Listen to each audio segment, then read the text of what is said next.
అరిసెలనేవి సాఫ్ట్‌గా ఉండాలంటే ఇలా ఒకసారి ట్రై చేయండి. దీనికోసం ఫస్ట్‌గా నేను 3 గ్లాసుల బియ్యం పిండి పట్టించేసుకున్నానండి. తర్వాత వచ్చేసి 3 గ్లాసులకు గాను ఒక హాఫ్ కేజీకి కొంచెం తక్కువే ఉంటుందనమాట బెల్లం తీసుకున్నాను. తర్వాత ఒక కడాయిలో బెల్లాన్ని బాగా కట్ చేసేసుకున్నాననమాట ఈజీగా కరగడం కోసము. లేదా అంటే నలగొట్టుకొనైనా వేసుకోవచ్చనమాట.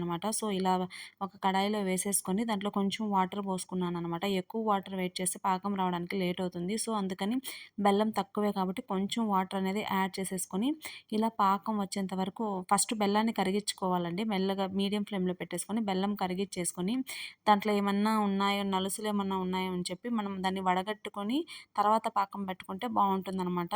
ఏదైనా రాళ్ళు లేదంటే ఏదైనా కొంచెం అప్పుడప్పుడు బెల్లంలో కొంచెం కొంచెం చిన్న చిన్న రవ్వలు అలా వస్తాయి కదండీ! అవన్నీ అవాయిడ్ చేయడానికనమాట ఇది. ఫస్ట్ మనం జస్ట్ బెల్లాన్ని కరిగిచ్చేసుకొని ఇలా వడగట్టేసుకుందాము. సో, అలా ఏదైనా నలుసులు అలాంటివి ఉన్నట్లయితే అవనేవి వడగట్టినప్పుడు పోతాయనమాట. సో, చూడండి ఎంత క్లియర్‌గా ఉందో బెల్లము.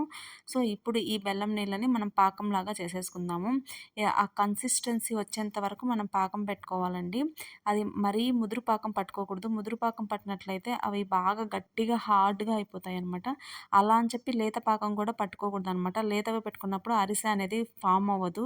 చిదురు చిదురుగా అయిపోతుంది ఆయిల్‌లో వేసినప్పుడు.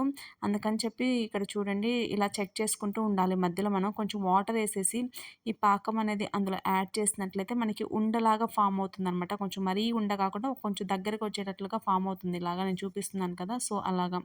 ఇలా దగ్గరగా వచ్చేంత వరకు మనం పాకం పట్టుకుంటే సరిపోతుందనమాట. జస్ట్ కొంచెం దగ్గరగా థిక్‌గా అయ్యేంత వరకు. సో, ఈ టైంలో మనం స్టవ్ ఆఫ్ చేసేసుకొని మనం ఆల్రెడీ ఏదైతే పిండి పట్టించేసుకొని ఉన్నామో దాన్ని మనం ఇందులో యాడ్ చేసేసుకొని మొత్తం ఈక్వల్‌గా కలిసేలాగా తిప్పుకోవాలండి. ఒకవేళ గెరిటితో కాకపోతే ఏదైనా తెడ్డు ఉన్నట్లయితే దాంతో బాగా కలిపేసుకుంటే ఈక్వల్‌గా ఇలాంటి కన్సిస్టెన్సీకైతే వచ్చేస్తుంది. ఇది తక్కువే కాబట్టి నేను గరిటెతోనే కలిపేసాననమాట. సో, చూసారు కదా ఎంత సాఫ్ట్‌గా ఉందో. సో, ఇలా సాఫ్ట్‌గా ఉంటేనే అరిసెలనేవి చాలా అంటే చాలా సాఫ్ట్‌గా ఉంటాయి. సో, ఇందులో మనకి నెయ్యి కావాలంటే నెయ్యి యాడ్ చేసుకోవచ్చు. నెయ్యి ఇష్టపడని వాళ్ళు ఉంటారు కాబట్టి కొంతమంది. సో, అలాంటప్పుడు మనం కొంచెం ఆయిల్ గాని వేసుకున్నట్లయితే ఆ పిండి అనేది పొడిబారిపోకుండా సాఫ్ట్‌గా ఉంటుంది మనం కంప్లీట్ అయ్యేంత వరకనమాట. ఇప్పుడు మనం ఇంకొక ప్యాన్ తీసేసుకొని దాంట్లో ఆయిల్ హీట్ చేసేసుకుందాము. ఈ ఆయిల్ హీట్ అయ్యే లోపల మనం 2 ప్లాస్టిక్ కవర్స్ అయితే తీసుకున్నానండి. అరిసెలు ప్రెస్ చేసుకునేది ఉంటే పర్లేదు దాంట్లో చేసేసుకొని వేసేసుకోవచ్చు. లేదు అనుకుంటే ఇలా ప్లాస్టిక్ కవర్స్ ఉన్నాయి కదా! ఒక ప్లాస్టిక్ కవర్ తీసుకొని అందులో ఆయిల్ అప్లై చేసేసి ఇవి ఉండలుగా చేసేసుకొని దాంట్లో ప్రెస్ చేసేసుకొని లేదు మీకు చేత్తో ప్రెస్ చేయడం కష్టంగా ఉంది అనుకుంటే దానిపై ఇంకొక కాగితం పెట్టేసైనా ప్రెస్ చేసేసుకోవచ్చు. అప్పుడు చేతి వేళ్ళు కూడా అందులో పడవనమాట. బాగా సాఫ్ట్‌గా వస్తాయి. లేదు ఇంత టైం ఎందుకు అనుకుంటే డైరెక్ట్‌గానే మనం వడలు ప్రెస్ చేసుకున్నట్లుగానే చేత్తో డైరెక్ట్‌గా ప్రెస్ చేసేసుకోవచ్చనమాట. మనకి కావాల్సిన షేప్స్, కావాల్సిన సైజులో తీసేసుకోవచ్చు. కొంతమంది లావుగా ఇష్టపడే వాళ్ళుంటారు. కొంతమంది పల్చగా ఇష్టపడతారు. అది మీ చాయిస్ అండి. మీకు ఎలా కావాలంటే అలాంటి షేప్‌లో ఇలా ప్రెస్ చేసి పెట్టేసుకోండి పక్కన.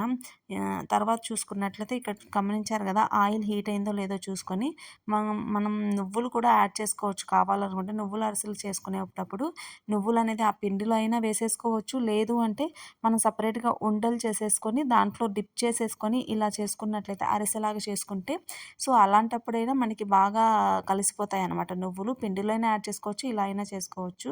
చూడండి అరిసెలనేవి బాగా రెడ్ కలర్‌లో బ్రౌన్‌గా కాలిపోయాయి కదా! సో, ఇప్పుడు తీసుకొని ఇంకేదైనా ఆయిల్ ఉందేమో అని చెప్పి ఇలా ప్రెస్సింగ్‌ది ఉంటది కదండీ! అందులో వేసేసి రిమైనింగ్ ఆయిల్ ఏదైతే ఉందో దాన్ని రిమూవ్ చేసేసుకుందాము.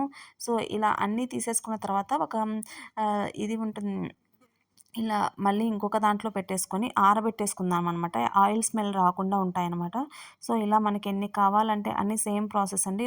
ప్రెస్ చేసేసుకొని ఆయిల్‌లో వేసుకొని బ్రౌన్ కలర్ వచ్చేంత వరకు ఉంచుకొని, మళ్ళీ తీసేసి దాంట్లో ఏదైనా రిమైనింగ్ ఆయిల్ ఉందేమో చూసేసుకొని రిమూవ్ చేసుకోవడమేను. సో, మామూలుగా అందరూ పండగలప్పుడు చేస్తుంటారు. లేదు మనం ఇంట్లో చేసుకోవాలి అన్నప్పుడు ఎవరి సహాయం లేకుండా మనమే సింగిల్‌గా కొంచెం క్వాంటిటీలో ఇలా చేసేసుకోవచ్చనమాట. ఎవరి హెల్ప్ అవసరం లేదు. ఒక్కరే అయినా చేసేసుకోవచ్చు. ఇలా చేసుకోవడం వల్ల మనం ఇంట్లోనే చేసుకోవచ్చనమాట అరిసెలనేవి. సో, చూడండి ఇప్పుడు ఫైనల్‌గా అయితే ఇలా రెడీ అయిపోయాయి. చాలా అంటే చాలా సాఫ్ట్‌గా ఉన్నాయి. చూడ్డానికి కూడా చాలా బావున్నాయి చూడండి. నువ్వులు కూడా బాగా స్టిక్ అయిపోయాయి. ఇలాంటి